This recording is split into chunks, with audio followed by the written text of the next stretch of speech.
हरे कृष्णा। आप सभी का हमारे चैनल मन की शांति में बहुत बहुत स्वागत है। आज 2 नवंबर है और देव उठनी एकादशी का व्रत है। आज के दिन देव उठनी एकादशी व्रत कथा का श्रवण अवश्य करना चाहिए। आप सब व्रत रखते हैं तो भी और नहीं रखते हैं तो भी आज के दिन कथा अवश्य सुननी चाहिए। भगवान विष्णु का ध्यान करते हुए आप सब इस कथा को सुने। पौराणिक कथा के अनुसार दैत्यों का राजा दंभ हुआ करता था। वह बहुत बड़ा विष्णु भक्त था। कई सालों तक उसके यहाँ संतान नहीं होने के कारण उसने शुक्राचार्य को अपना गुरु बनाकर उनसे श्री कृष्ण मंत्र प्राप्त किया। यह मंत्र प्राप्त करके उसने पुष्कर सरोवर में घोर तपस्या की। भगवान विष्णु उसकी तपस्या से प्रसन्न हुए और उसे संतान प्राप्ति का वरदान दे दिए। भगवान विष्णु के वरदान से राजा दंभ के यहाँ एक पुत्र ने जन्म लिया। इस पुत्र का नाम शंखचूड़ रखा गया। बड़ा होकर शंखचूड़ ने ब्रह्मा जी को प्रसन्न करने के लिए पुष्कर में घोर तपस्या की। उसकी तपस्या से प्रसन्न होकर ब्रह्मा जी ने उसे वरदान मांगने को कहा। तब शंखचूड़ ने वरदान मांगा कि वह हमेशा अजर अमर रहे, वह कोई भी देवता उसे मार नहीं पाए। ब्रह्मा जी ने उसे यह वरदान दे दिया और कहा कि वह बद्री वन जाकर धर्मध्वज की पुत्री तुलसी जो तपस्या कर रही है उससे विवाह कर ले। शंखचूड़ ने वैसा ही किया और तुलसी के साथ विवाह के बाद सुखपूर्वक रहने लगा।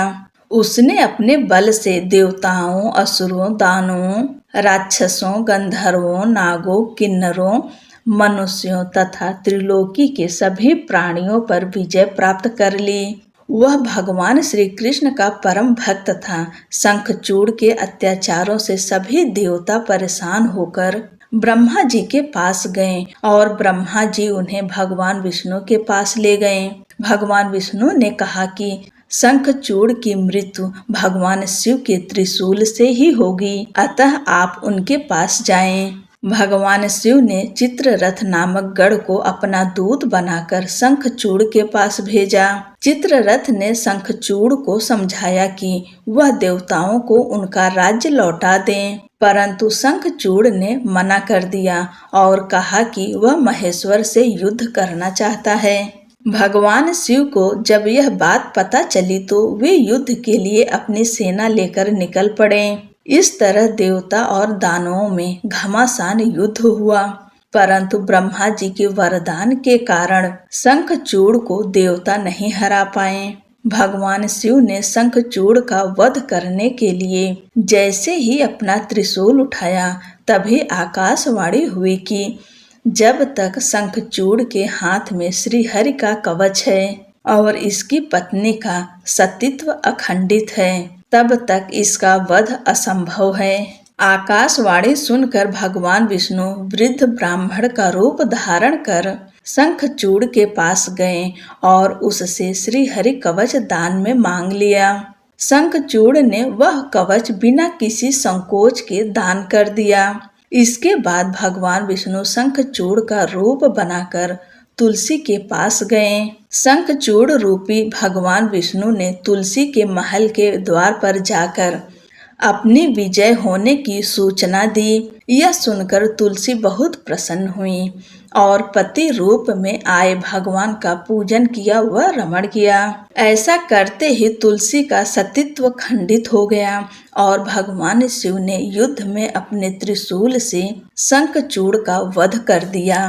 तब तुलसी को पता चला कि वे उनके पति नहीं हैं, बल्कि वे तो भगवान विष्णु हैं। क्रोध में आकर तुलसी ने कहा कि आपने छल पूर्वक मेरा धर्म भ्रष्ट किया है, आप मेरे पति को मार डाला, अतः मैं आपको श्राप देती हूँ कि आप पाषाण होकर धरती पर रहें। तब भगवान विष्णु ने कहा, देवी तुम मेरे लिए भारतवर्ष में रहकर बहुत दिनों तक तपस्या कर चुकी हो। तुम्हारा यह शरीर नदी रूप में बदलकर गंडकी नामक नदी के रूप में प्रसिद्ध होगा।